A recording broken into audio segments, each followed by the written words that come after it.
Om Om Jananim Saradam Devim Ramakrishnam Jagadgurum Padapadme Tayo Shrutva Pranamami Muhurmuhu. Om Namah Shri Yatirajaya Vivekananda Suraya Satchit Sukaswarupaya Swamine Tapaharine.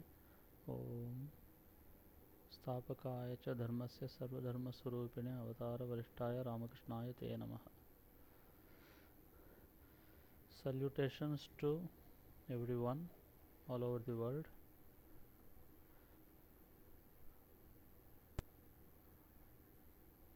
So we have to think about building of a temple within ourselves. In South India, the peninsular South India, the present state of Tamil Nadu, which has as its capital what is now called Chennai, earlier it was called Madras, and then the Kerala, the present state of Kerala, and some parts of the present state of Karnataka and the Andhra Pradesh. In that peninsular South India, 1000 years back, almost about 1500 years back, for about 300-400 years, there were very great saints, divine persons, great men and great women were coming out from everywhere, from all social strata. There was a potter saint, there was a king saint, not one, there were many. There were several from each group.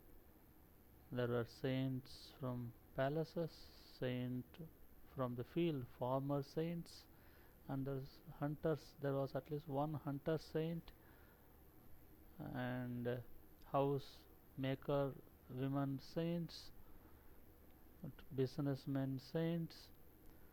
So saints, saintly persons were being produced from every type of society and from all regions. So we have a lot to learn from the lives of all these saints.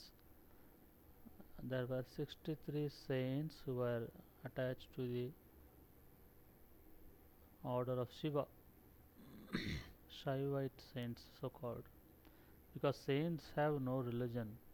They can look upon God as any way, as any. See, Saint Francis called called son as brother son. He called his own body as brother ass, brother donkey. Then he looked upon God as different ways, in different ways. In Christian saints, Mother is Saint Teresa. God is her beloved. God is her betrothed. And there is Bambino. There is Jesus, child Jesus. So you can have different ways of relationship with God. So, and once you have a definite relationship with God and you enjoy it, and that becomes the central point of life, and you have realized that that is the main thing in life, and you have realized it so well, you have seen the truth, you have seen God, to speak in understandable language. If you have seen God, then you don't belong to you don't belong to any particular group, you don't belong to any particular religion, you belong to everyone, not you belong to that religion as well as every other religion. So saints, you cannot call saints as Saivite saints or Vaishnavite saints or Christian saints or Muslim saints. Saints are saints of every, they are saints of humanity, they are saints of every region, every religion. So anyway, there were 63 saints who were recognized by worshippers of Shiva, and there were 12 saints recognized by worshippers of Vishnu among the Tamil region, which consists of the present state of Kerala and Tamil Nadu and some portions of Andhra and Karnataka of present nomenclature. So what we learn, let us take the lesson from one particular saint.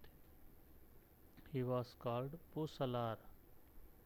and he wanted, other than his doing regular work, they were all doing their regular work in a very saintly way, in a very good way. They were discharging their duties as citizens of the country. They were doing it in a very exemplary way. At that, along with that, on the top of that, he wanted to build a temple for Shiva. And now he didn't have money. He tried, he went to this place, that place. He wanted to build a grand temple and he could not get enough money. So what he did, then he found he has to build a temple, but there is not enough money to put it on earth. So why put it on earth? Put it in the heart. He decided to build a temple in the heart. So what he did, he went about it in a very laborious way. He went about it in a very meticulous way. He uh, fixed up a day when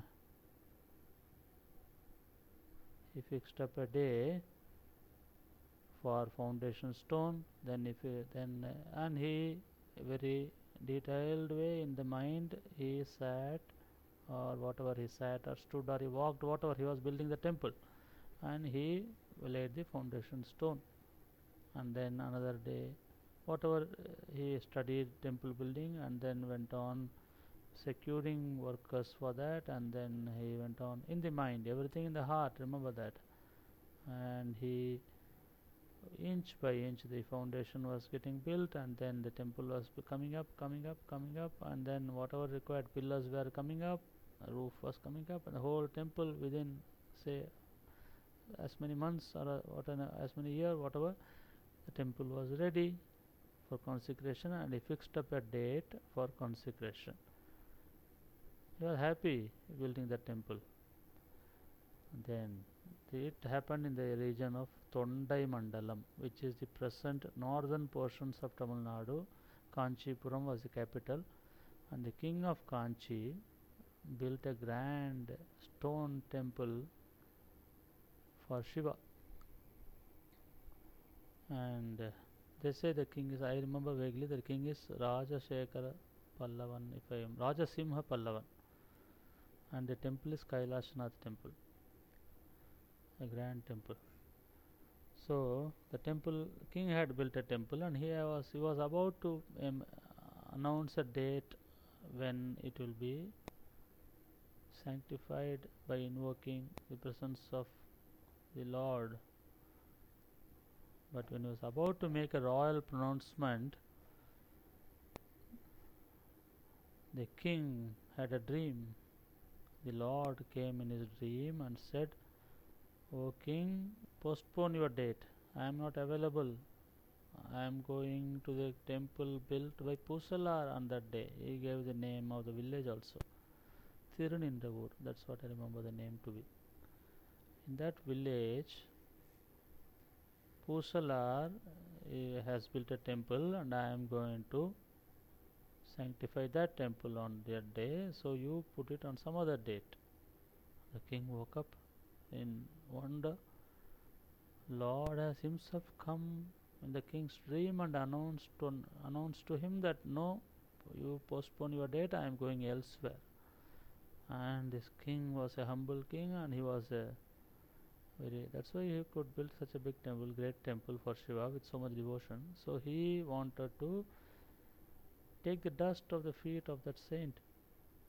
He wanted to salute that saint whom the Lord chose, whose temple the Lord chose to reside ahead of the king's temple. He went to that village. He first sent his people to inquire, and they did not find any temple, and then he went himself, and then he asked, Pusalar's temple, where is that? They said, there is no temple here. Pusalar is not building a temple. There is no temple that we are aware of. But is there any person called Pusalar? Yes, he is a good man. There is a person.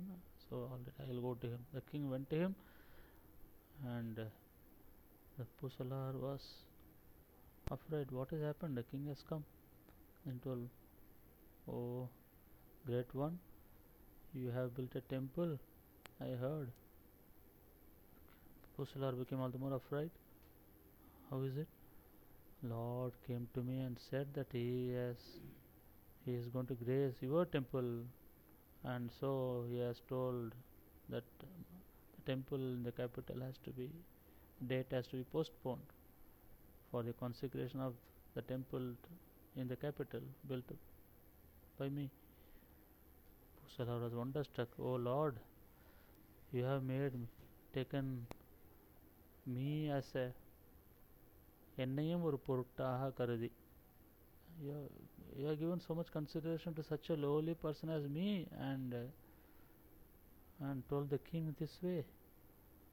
And the king then gave him all the respect, and then worshipped the saint, and then the saint established the Lord with all full heart, and the Lord lived ever afterwards in that temple, and the saint went on doing worship every day, and he lived a good life, a full life, and then he reached the heaven afterwards. So that is the story. And the Rajasimha Pallavas temple also it flourished. Now it is there in it was damaged, then it was renovated, and it is there even now. Now the thing is, what we learn is temple is really built in heart, and then it comes on the earth. The real temple is the temple in heart, and the temple which you find on the earth is a shadow. We indulge in shadow play and forget the reality. If you remember the reality, and then maybe you can then deal with the shadow also, no problem. But if you just deal with shadows and forget the reality, it doesn't work. So all work is first done in heart. It is full heart. If you do, that is a real work. Ideas are the mothers of inventions. Ideas are the mothers of everything in what we call hard real world outside. The reality actually is within. Reality outside is the shadow. So let us, in connection with our temple, our internet temple, our internet ashram, our blog ashram, what the rule that governs this ashram is, we should maintain an ashrama atmosphere in our heart.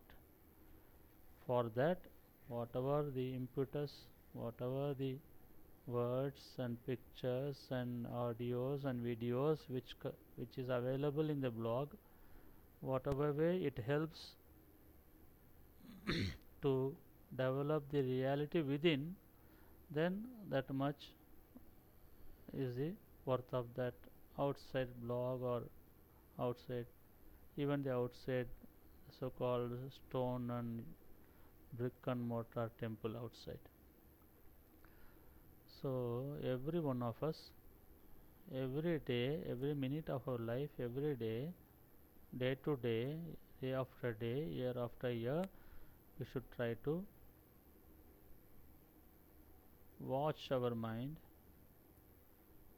catch the Lord within, and worship Him by singing within ourselves when not possible to sing loudly, and when possible to sing louder, and when possible to give flowers and worship Him, and when not possible to give flowers in the mind and worship Him, to burn incense and worship Him when it is possible to, when you feel like burning a outside incense, otherwise burn an inside incense. So let us do the Mahanasa Puja, which is a real puja, and Gandha, Chandana, all the frankincense and all the incense given in every religion, they offer incense. So the Gandha of, what is a Gandha? Constant remembrance. Gandha of purity. Gandha of purity. We should be pure in our heart and pure in our mind, pure in our work, pure in our talks, pure in our body, which comes last. So, offering all every type of purity is the gandha, is the chandana, that is the sandal paste, purity. And then pushpa is the devotion, the commitment which we put into our work, that is a pushpa. Dhupa is continuously doing it. The incense stick burns continuously. Continuously keeping the mind engaged in good thoughts, continuously keeping the body engaged in good works, continuously keeping the keeping the intellect engaged in challenging good tasks that benefits humanity, and continuously engaged in remembering the spirit, and that is dhupa. And then deepa is offering, put everything as an offering, and then it is up to the Lord to take it in whatever way He wants. We give Him a child, the Lord is a child. We give the child ice cream, and the child puts the ice cream on its cheek and goes on its face and smiles. And we also sometimes like to watch that. Ice cream is wasted, it is to be eaten, but it just smearing on its face, and then licks a portion of it, then throws away the other portion, just melts and comes away. But still, that is a child's. We offer to the child, and child will do what it likes. And so, all our work is offered, and it is up to the Lord to make use of it, to do with it what the way He likes it. Or Lord, we can say as mother also. We offer to our mother, and God can be called mother. God can be called a father, both. Or you can call God Lord, you can call God your friend. So you offer to your mother, and she does it whatever way she wants. That is the Naivedya. Dhupa, Deepa. Deepa is giving it the full, doing it continuously is the Dhupa, and giving it the full commitment is the Deepa. The incense is doing it continuously, and offering is this. Naivedya is fully leaving it to his or her wish what to do with our offerings. And then Naivedya Bhava, Nivedana Bhava. And then we sing His glory, we meditate, we think of Him, we tell the name. Different Lord has come in different incarnations. He has come as different saints. We tell their names and get our peace. And like that, our lives are sanctified, and we ourselves approach saintliness. So that is how we lead our lives. We try to do it, and sure the seed is within us, and sure it will come forth. And that is what the whole blog is about, whole website is about. So I pray that we grow in our saintliness, we grow in godliness, and I seek the help of all friends to, so that all of us grow well, so that we seek their help, so that their intellects, their efforts are also put into this venture, and goodness prevails, goodness spreads everywhere. That is our prayer. Om, peace, peace, peace. Om, Shanti, Shanti, Shanti.